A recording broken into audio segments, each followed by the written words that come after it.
America's biggest trading partners are bracing for sweeping tariffs that President Trump is imposing. 25% on imports from Canada and Mexico, except 10% on energy products from Canada. Tariff threats have been a bargaining chip in Mr. Trump's effort to get America's neighbors to curb the flow of migrants and drugs into the United States. Together, Canada, Mexico, and China account for nearly half of all U.S. imports, and tariffs could mean higher prices for American consumers.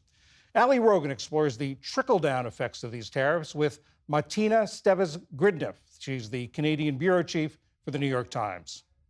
Martina, thank you so much for joining us. Mexican and Canadian officials have said they plan to impose retaliatory tariffs. What is the effect on Americans in all this? I think the immediate effect, or experts say the immediate effect, is going to be inflation, is going to be higher prices, a disruption of several industries that are so closely linked to Canada and Mexico.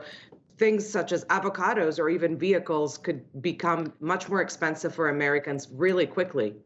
You mentioned some of the consumer items, but what do we know about what sectors of the U.S. economy are going to be most affected by these tariffs going into effect?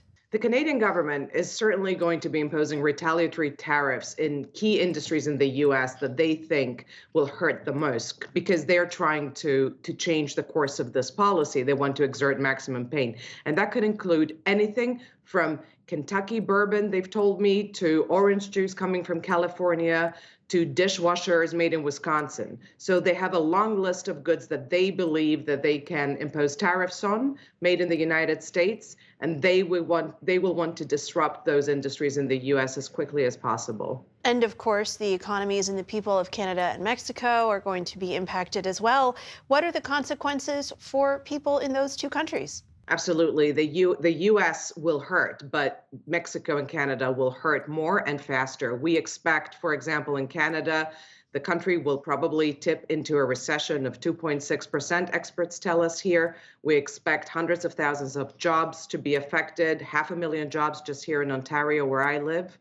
And also the availability of certain goods will be disrupted as these tariffs come into play. The pain will be longer for those two smaller economies than it will be for the United States. And President Trump has threatened these tariffs as a bargaining tactic. Is this an effective way to regulate what he says are his ultimate goals, which are limiting immigration and fentanyl trafficking? He's been very effective already on the question of borders, which was the first thing he said he was trying to extract out of these tariffs.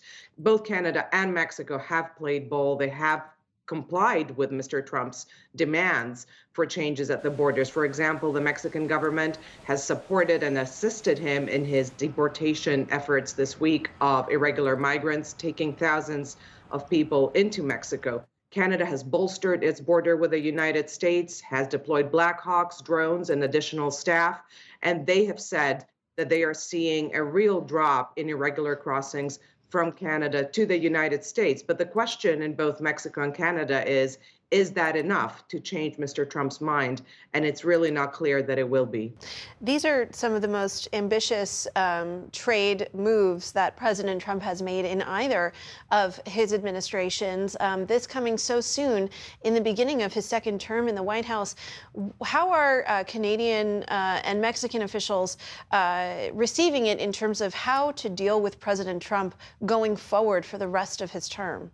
We've seen a really different attitude from Canada and from Mexico. Mexico has mostly been quite steely, a little more aggressive in its rhetoric, but working behind the scenes. The Canadian government has tried to be a little more conciliatory while also threatening to retaliate with its own tariffs. But for example, its foreign minister, Canada's foreign minister, was in Washington, D.C.